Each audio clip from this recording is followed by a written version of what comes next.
沧海传收官，肖战工作室发文告别，三师傅恩公同话别。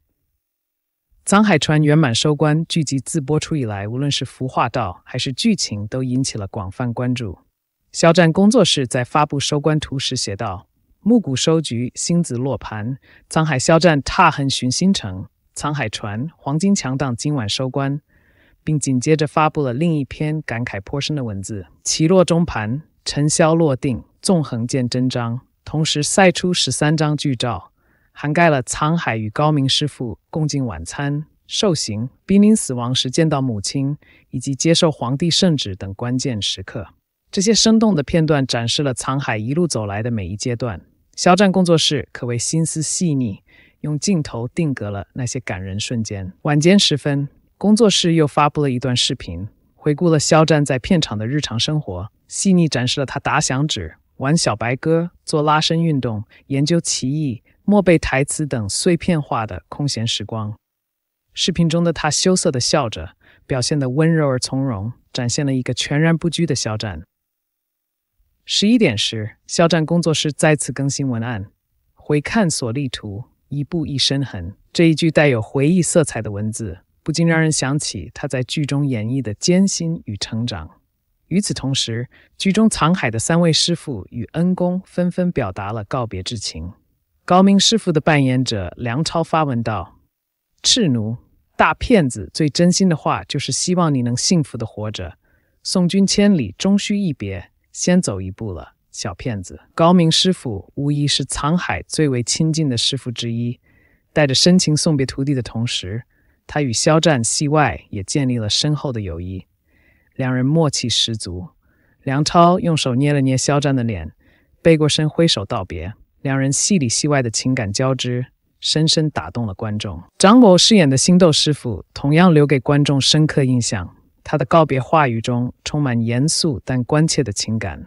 智奴，师傅教你的功课一定要记住，如果忘了，为师可不会饶你啊。即便是严厉的师傅，在临终时仍为沧海的未来着想，传承着不畏仇恨的理念。女师傅六出的扮演者白冰则以温柔的语气告别：智奴，虽然师傅叫你要守住真心，但真心难得，还是希望你能获得美满。他的话语充满了细腻与关怀，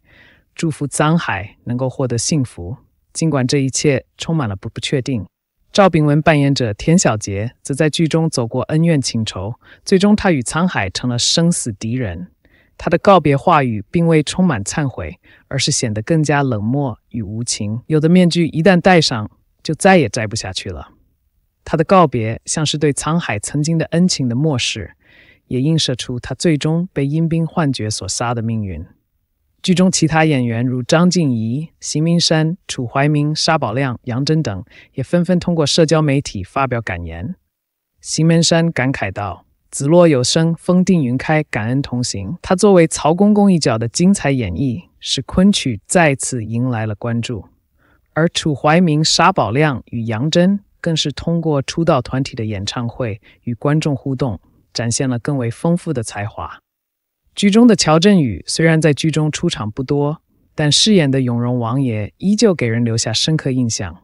他的下场在剧粉眼中充满了无限的想象空间。子落有声，风定云开，乔振宇永荣王爷再会。他的角色也为剧集留下了未解的谜团，期待未来能有更多的故事展开。最终，虽然沧海传已正式收官，但其影响力仍未消退，剧集引发的热潮未曾平息。观众开始了二刷阶段，演员们也在持续与粉丝互动，无论是出道活动还是幕后故事的分享，都为剧集带来了强大的售后效应。这部剧的热度也让娱乐圈迎来了久违的盛况，期待其继续带来佳绩。看完《沧海传》了，想跟大家分析一下演员肖战的演技，有客观分析，也有主观欣赏的元素。首先，我觉得肖战的微表情管理非常的厉害，在他刚下山的时候，他的眼神是清澈，对于复仇是非常坚定，但是又对未知有点茫然的。而他出入平津侯府的时候，面对平津侯和各类的人的一些做派，他开始呢是垂眼不敢看，渐渐的在背后流露出了一些恨意。当他得到了他们的信任的时候，他的眼睛可以直视对方。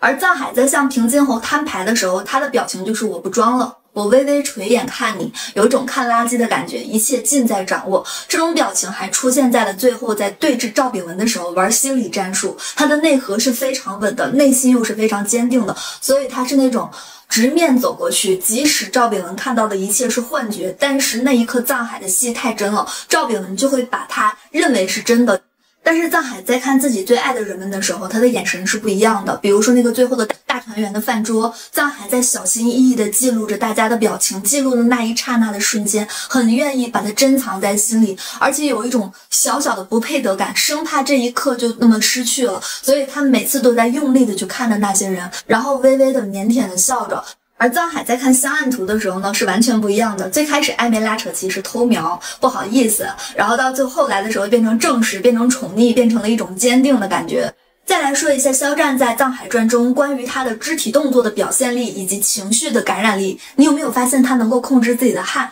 每一次他在面对特别危机的情况的时候，他的汗珠是有排布的，而且可流可不流，包括他的眼泪都是可以流哪一边，然后每一次的情绪神态都不一样，是成珠成串的流，还是微微的垂泪，还是那种浸满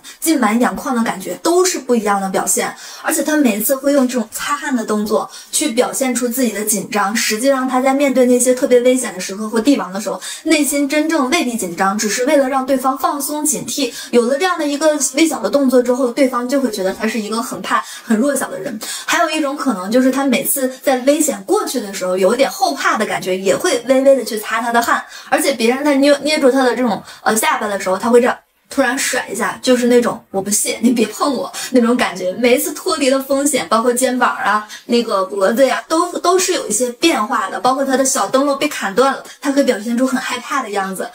在青天剑大乱斗的那一天呢，他还是展现了自己脆皮书生的一个演技，去砍一剑呀，然后表情吓成那种小仓鼠的感觉，然后到处爬。包括他在被石泉吓到的那一刻，先是那种特别害怕，突然就是那种故作镇静，然后说石泉你来干嘛呀？今天不是休假了吗？就是那种感觉。包括他在跟师傅挨了一巴掌那以后，后来我才知道那是真打的，我都看到五指的那个有点红的印儿了。到最后的时候，怕师傅生气，在吃饭的时候又哄他，那种哄人的感觉啊，可真实了呢。还有最后在灭掉了赵炳文之后，从那个洞里出来的那一刻，女主在奔向他，那一步好感人。然后他去抱住女主，真的像那种一切都放松了，然后很安全感，然后很宽慰的一个拥抱。还会在动作上处理一些幽默感，比如说幻觉中的阴兵操控了他嘛，掐住他的脖子还是哪里，然后他就拿这个小刀叉叉叉叉叉，就非常搞笑非常无力的几个动作，但是呢又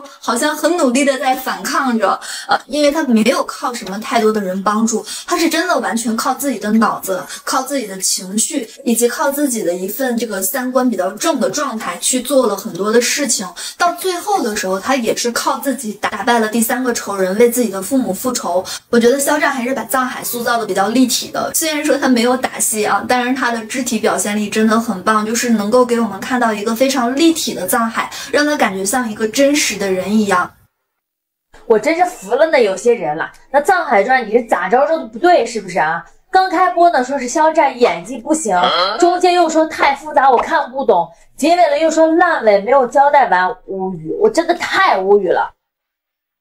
我就这么说啊，这部剧如果连配角演技不好都不会成为这种现象级爆剧的。还有说能看到结局了还说看不懂就开喷的那些人，那你一开始就是带着偏见去看的吧，根本就没有好好看，该交代的都给你交代完了，还要怎么着？你是必须要把他们在哪个角落怎么密谋的都告诉你吗？啊，我曾经以为脑子一扔就是看，就是大家玩的梗，我没想到真的有人看剧需要把一切给拍出来才能看明白。那你还看什么权谋剧啊？你回家看动画片吧。最后我们说这部剧的大结局，从故事的整个剧情来讲，真的是形成了首尾呼应。大结局中藏海疑似看到的自己，这不就是第3集开头出入京城的藏海吗？包括最后新上位的狠毒皇帝，新2代战功赫赫的平津侯，新的野心勃勃的东夏女王，这不就是新一轮故事的开头吗？所以还有人觉得看不懂吗？